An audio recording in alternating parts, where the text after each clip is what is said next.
আচ্ছা, ক্লাস 10 তোমাদের শুরু হচ্ছে যৌনক্রম। যৌনক্রমের ক্ষেত্রে আমরা দেখব যে জীবের জীবনচক্রে হ্যাপ্লয়েড অণু এবং ডিপ্লয়েড অণুর যে পর্যায়ক্রমিক আবর্তন তাকে বলছি আমরা যৌনক্রম। তাহলে প্রথমে আমাদের বুঝতে হবে এই হ্যাপ্লয়েড অণু এবং ডিপ্লয়েড অণু কী। হ্যাপ্লয়েড অণু মানে হচ্ছে এন, আর ডিপ্লয়েড মানে হলো 2n। ডিপ্লয়েড বলছি তাই এনের সাথে আমি 2 লিখছি, অর্থাৎ n এবং 2n।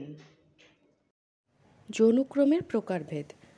কোনো জীবের জীবনচক্রে হ্যাপ্লয়েড দশা এবং ডিপ্লয়েড দশার পর্যায়ক্রমিক আবর্তনের ওপর নির্ভর করে যৌনক্রমকে প্রধানত 3টি ভাগে ভাগ করা যেতে পারে। 1 হলো হ্যাপ্লোবায়োন্টিক যৌনক্রম, 2 হলো ডিপ্লোবায়োন্টিক যৌনক্রম, 3 হলো ট্রাইফেজিক যৌনক্রম। উদ্ভিদের ক্ষেত্রে যৌনক্রম স্পষ্টভাবে দেখা যায়। আমাদের সিলেবাসে আছে ফার্নের যৌনক্রম, তাই এবার আমরা পড়ব ফার্নের যৌনক্রম। ফার্ন জাতীয় উদ্ভিদের ক্ষেত্রে যৌনক্রম স্পষ্টভাবে দেখা যায়। এই যৌনক্রমে ডিপ্লয়েড অর্থাৎ 2n রেণুধর যৌন এবং হ্যাপ্লয়েড অর্থাৎ n লিঙ্গধর যৌন চক্রাকারে আবর্তিত হয়। যৌনক্রমে আমরা দেখি ডিপ্লয়েড 2n রেণুধর যৌন এবং হ্যাপ্লয়েড n লিঙ্গধর যৌন চক্রাকারে আবর্তিত হয়, এবং যে উদ্ভিদটি রেণু ধারণ করে তাকে আমরা রেণুধর উদ্ভিদ বা স্পোরোফাইট বলছি। এই দশাটিকে রেণুধর যৌন বলে। মিওসিস পদ্ধতিতে রেণুধর যৌনুর রেণু মাতৃকোষ থেকে হ্যাপ্লয়েড রেণু n উৎপন্ন হয় এবং রেণুস্থলী বা স্পোরাঞ্জিয়ামে সঞ্চিত থাকে। রেণু অঙ্কুরিত হয়ে লিঙ্গধর উদ্ভিদ বা গ্যামেটোফাইট সৃষ্টি করে।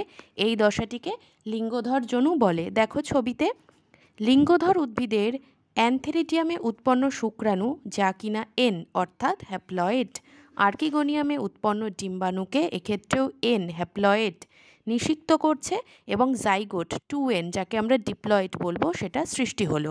জাইগোট থেকে পুনরায় রেণুধর উদ্ভিদ তৈরি হয় এবং যৌনক্রমটি চলতে থাকে। ফার্নের জীবনচক্রে হ্যাপ্লয়েড ও ডিপ্লয়েড যৌন প্রায় সমান গুরুত্বপূর্ণ বলে একে ডিপ্লোবায়োন্টিক যৌনক্রম বলা হয়। এখান থেকে 5 নম্বরের প্রশ্ন, ফার্নের যৌনক্রম রেখচিত্র বা লেখচিত্রের সাহায্যে দেখাও। এছাড়া ফার্নের যৌনক্রম ব্যাখ্যা করো। 1 নম্বরের প্রশ্ন আসতে পারে যেরকম রেণুধর যৌন কোনটি, তারপরে হচ্ছে রেণুস্থলী বা স্পোরাঞ্জিয়ামে কী সঞ্চিত থাকে, তাছাড়া আর্কিগোনিয়ামে এবং অ্যান্থেরিডিয়ামে কী উৎপন্ন হয়। 2 নম্বরের প্রশ্ন আসতে পারে ডিপ্লোবায়োন্টিক যৌনক্রম কাকে বলে। এছাড়া জীবের ডিপ্লয়েড যৌন ও হ্যাপ্লয়েড যৌন সমস্থায়ী নাও হতে পারে সবসময়। আম গাছে ডিপ্লয়েড যৌনই প্রধান এবং দীর্ঘস্থায়ী, কিন্তু হ্যাপ্লয়েড দশাটি কেবলমাত্র গ্যামেটের মধ্যেই সীমাবদ্ধ বলে ক্ষণস্থায়ী। আবার ভলভক্স উদ্ভিদে চিত্রটি সম্পূর্ণ বিপরীত। এখানে হ্যাপ্লয়েড দশার প্রাধান্য, কিন্তু ডিপ্লয়েড দশা কেবল জাইগোটেই সীমাবদ্ধ।